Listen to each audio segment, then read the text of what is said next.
আমরা এই রাষ্ট্রের জন্য নতুন কিছু আমাদের সন্তানরা নিয়ে এসছে, কিন্তু সেই নতুন কিছু নিয়ে আসছে বলেই সবাই জানে, কিন্তু আসলে কি নতুন কিছু নিয়ে আসতে দিচ্ছে সরকার?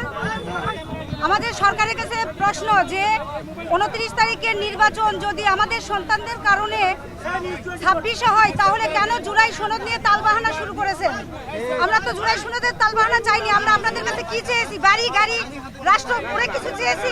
আমরা শুধু জুলাই সনদের আর বিচারের জন্য রাস্তায় নেমেছি। বারবার আমাদেরকে দাঁড়ে দাঁড়িয়ে যেতে হয়।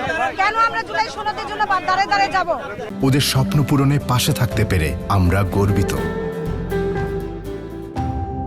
আপনাদের মাধ্যমে তাদের কাছে পৌঁছায় দিতে চাই যে আমরা কোনো তালবাহানা দেখতে চাই না। কোনো তালবাহানার জন্য আমরা এখানে এসে দাঁড়াই না, বারবার আমরা রাস্তায় নামতে চাই না। আমরা যে বিগত সরকার জুলাই সনদ রেডি করে গেছেন, সেইটাতে সিগনেচার করে আমাদের ইয়েটা আদায় করে দিই। এই মুহূর্তে আমাদের মধ্যে হেডফোনটা খুলে নাও, ডান পাশে হেডফোন, কানে হেডফোন বাবা পকেটে রেখে দাও, পকেটে রেখে দাও, পকেটে রেখে দাও। আসসালামু আলাইকুম প্রিয় সংবাদ সামনে থেকে একটু আমি শহীদ জাবির ইব্রাহিমের বাবা।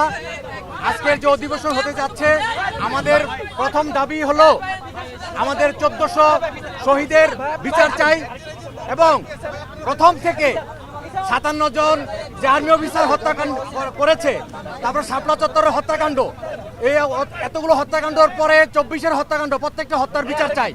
আর চুপ্পুকে আমরা প্রথম থেকেই বলে আসতেছি তার পদত্যাগ, এবং তাকে কোনোভাবেই আমরা আজকে ভাষণ দিতে দিব না।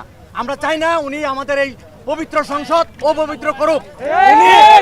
উনি শেখ মুজিবের কণ্ঠে উনি কথা বলেন, উনাকে শেখ মুজিবের কথা শোনার জন্য আমি অনুরোধ করব। ধন্যবাদ সবাইকে।